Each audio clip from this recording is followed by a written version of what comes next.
Hey guys, and welcome back to Shadow the Hedgehog. Today we'll be starting the true dark path, and as per Shadow the Hedgehog tradition, we're back here in Westopolis, this time gunning down the gun troops. Oh, what a treat. I know, it's going to be amazing, just all that brutal murder. Oh, it's infected Richie already. This is like the dark side of Ricky. Like, he's normally, the sort of sweet, cultured young gentleman who talks about musicals and stuff. Now he just wants to kill everyone. Now he talks about bad musicals. Anywho, anything specific we need to look out for here? Like, are there like any giant mechs waiting for us, ready to blow us away along with the rest of the Black Arms? Not in this particular level, but there will be later. But you will notice I still do keep attacking the Black Arms. That's because them ones are getting in the way, but like coming up, it's still mandatory to hit that guy to get the Chaos Emerald. Oh. And that's just something that it kind of takes you out of a little bit. It's like, I just want to go kill all the good guys, but I've still got to play by the rules to progress. And yeah, it's a little bit of tonal dissonance, really. Yeah. A little bit, and it sort of takes away from, like, when you take into account the scoring system, how that works, because it gives you a high rank depending on, like, the kind of guys you kill for the route. Oh wow, that's borderline racist. Do like certain people get more points? Well, it's like if you're going for a dark route and you kill the hero characters, then that counts more. So, you know, it's just, it gauges that up. But like, if you're going to have to kill the wrong ones anyway, it's like, if you're the kind of person who wanted to try and get a good score down there, like, I don't know what you would, but let's say for example you did. Yeah, like, if you're trying to unlock like super hard mode by getting all A's. Yeah, like something like that, but like, you couldn't really have this mindset of, okay, I'm gonna just leave all them guys alone and kill the other ones. No, you're still gonna have to kill some of them.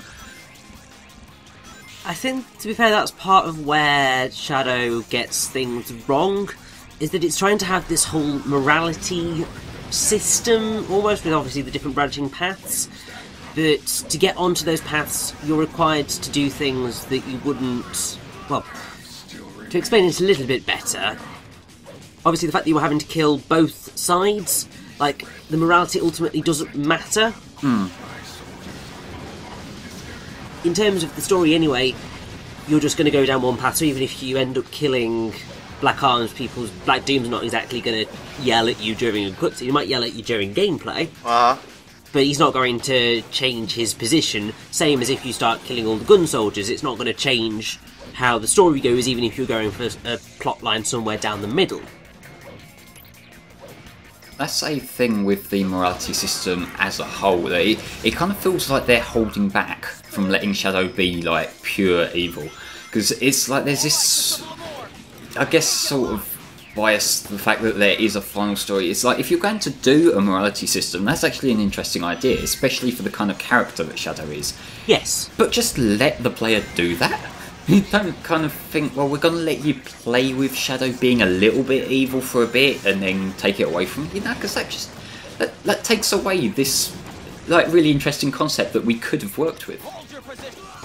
I mean, at the end of the day, it means that the path that really you should be taking is kind of the hero one at the end of the day, isn't it? Yeah, just kill them all and let God sort them out. Yeah.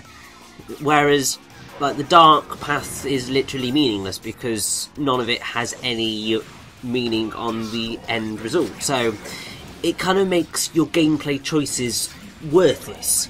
Damn, man.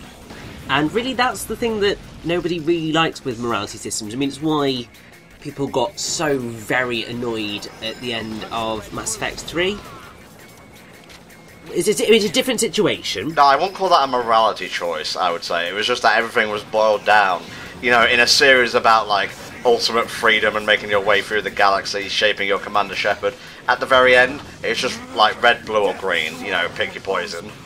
But, I mean, it was still that, because, I mean, Mass Effect 3 suffers from a similar issue in the fact of you have the Paragon or Renegade path that you can go on, but you can obviously do a little more complex route in going Renegade sometimes and Paragon others. Yeah, yeah. Oh, now I just want to see Shadow, like, punch someone in the face and say, I've had enough of your disingenuous accusations. That would be amazing. wasn't too bad, you know, the first level. I gotta say, like, I've never really got the hype behind Westopolis. I think people like it for more its explosive aesthetics than its, like, I don't know, level design. For me, it's always got to be, like, Emerald Coast or Tropical Resort. That's the name of the level in Sonic Colors, isn't it? Yeah, Tropical Resort. Okay, I thought I made up a level there for a second. No, chances are at this point in the series, if you just put two words together, it's probably a Sonic level. Ah, yes. Asinine Arctic. Brilliant. I think you mean White Acropolis. There we go. We're going to be seeing more of this guy now that we're going down the dark path, because we're really pushing Shadow to the nth degree in regards to his love of murder. Yes. Oh, I haven't heard that name in years. Other than when we played this cutscene a few parts ago. Yeah, how many times have we seen this now? I believe with this particular cutscene it's the third. Okay. But it's one of the things that, because these are like the earlier parts before the story starts branching, there's a fair bit of repetition here. God, how big are his hands? Well, I mean, they're bigger than his eyes, but his eyes are still bloody huge. Not Maria levels of huge, but still, like, unnatural. Look at the scene, the way it's framed. Like, there's an anthropomorphic cartoon hedgehog there, and these two guys just, like, mulling it over whether they should cap him or not. You are completely surrounded. Surrender yourself. Coming through. Wait for it. He's gonna go chaos control on their asses. Or we'll shoot. Stupid humans. Pathetic. Simply pathetic. These are the people who are trying to safeguard the world. No wonder this city's in ruins. Well, Tom, Who are you? I think the terminology you're looking for is the city's been fucking destroyed. But... True. But now, there's no time to waste here. Go and access the United Federation's mainframe. Go hack a computer. And for the love of God, get me a fruit lozenge. I like to imagine that this is what we're seeing in these pathways is just like the highlights of Shadow and Black Doom's interactions. Like during the parts in between levels, Shadow's getting like really mundane tasks, like go to the shop for me, like walk the dog. I don't fucking know. Now, I do actually have like some Archie information regarding how they treated the Black Arms, but I want to say that for next time because, again, as I mentioned throughout the course of this playthrough, the Digital Circuit is actually one of my favourite levels in Shadow the Hedgehog. Because look at it, it's bursting with colour, the music's great, and honestly, gameplay-wise, it's not all that annoying. I love how it's not annoying, it's like a positive. But, you know, I have to take my joys where I can find them, honestly. But like, gameplay-wise, I think this is sort of okay, but to me, I don't like this level for the same reason I don't like the casino levels in Heroes. It's too loud, like, visually. Okay. It's just a thing, and I know to a certain extent I have bad eyes, this is really harsh on them, but, you know, it's just a bit too much for me. I mean, that's fair enough, but I think this is definitely the most visually appealing level that I have seen pretty much for the entire game. Maybe Lava Shelter was probably quite good, but, like, this just reminds me of, like, Space Paranoids. Yes, very much so, yeah. And actually it looks nigh on identical in terms of the colour palettes and stuff. It was very obviously inspired by Tron in some form or other. Mm-hmm. And yeah, this just makes me really happy looking at this. So what are we doing inside the Digital Circuit exactly, Flame? Well, there's this one core, you see like the little prompt there in the top left. It's either a little bit before or a little bit after the goal, and you just have to go and shoot it, basically. It's one of the much more tolerable of the specific missions that you have to go on, and I can respect this level for that, because it doesn't have you doing like really any obnoxious shit. I remember Mad Matrix basically being Digital Circuit, but with like loads of fluff and like annoying set pieces that actually made me dislike this type of level a little bit, so I'm kind of glad we're skipping it in this run. Yeah, Mad Matrix is the one that has that big open centre where you're sort of going around the mainframe, and it also has the towers that you have to go to, depending on your mission. And one of the missions from that level, I forget whether it was Hero or Dark, but it's a non-mandatory one, but like there's a thing where you have to go around the parts in the mission and smash up. I think it's like 30 of these things, these explosive things, and given the control on them pathways, the digital pathways, is really finicky, for lack of better words. Like that level, that mission, I could really do without that. You know. I will say I remember dying a lot on levels like this and Mad Matrix because I kept trying to jump onto the poles to slide down, and I would always fucking miss. Such is the life of Entom trying to play a 3D platformer, I guess. Yeah.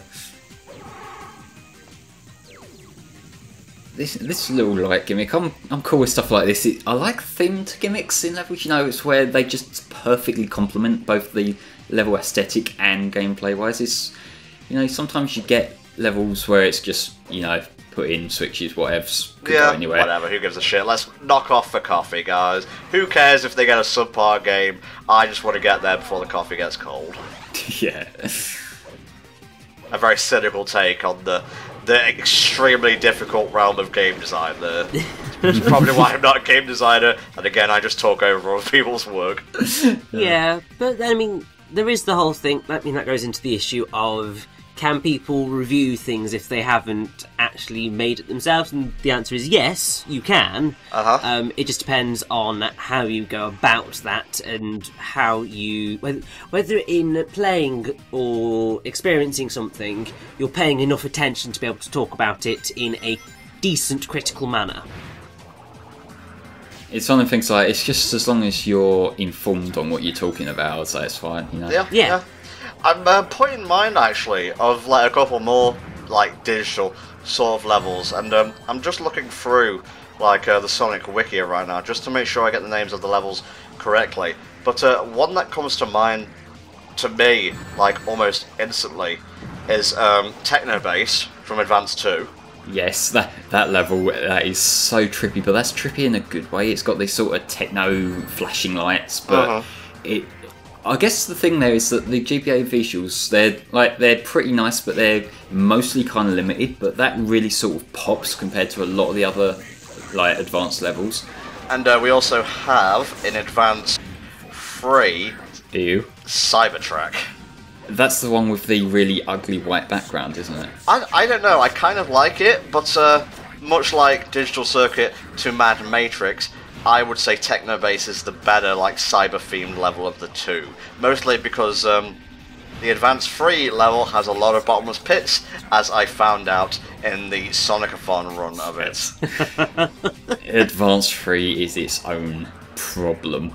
Yeah, I'm not sure if we'll ever get to cover that. We did Advance 1. Well, I say we, I mean me and the other group of Sonic commentators. But we could easily pick up Advance 2. It's all go in the hood. Yeah, I'll be down for recording that, actually. Nice. But yeah, we don't really like reusing footage here, for the most part. I mean, Flame recorded this ahead of time, but I assume you were going to use it in a playthrough anyway, weren't you? Yeah, it was like this. It's mostly the original playthrough that I recorded last year, but there were a few when I was sort of, I guess, remastering it for other playthroughs. I just like looked at a few of the runs and was like, no. So I just redid a few parts. But thankfully, given how Shadow Stage Select works, you can just pull out any level you want to replay. Nice. So what's the deal with these big old searchlights then? I'm not sure exactly how they work, but quite often if you just jump into them, they launch you forward. Yeah. Well, you ask how they work exactly, I was just asking what they are. We kind of went into this level with no segue at all, so somehow Shadow found a way to get into like the internet or whatever, and now we're just bopping about as like a being of light. Yeah, there is a segue when you go into the other one of these levels, and it is amazing. It's Shadow with the Chaotix crew. Yeah, and Shadow karate chops a computer, it's great.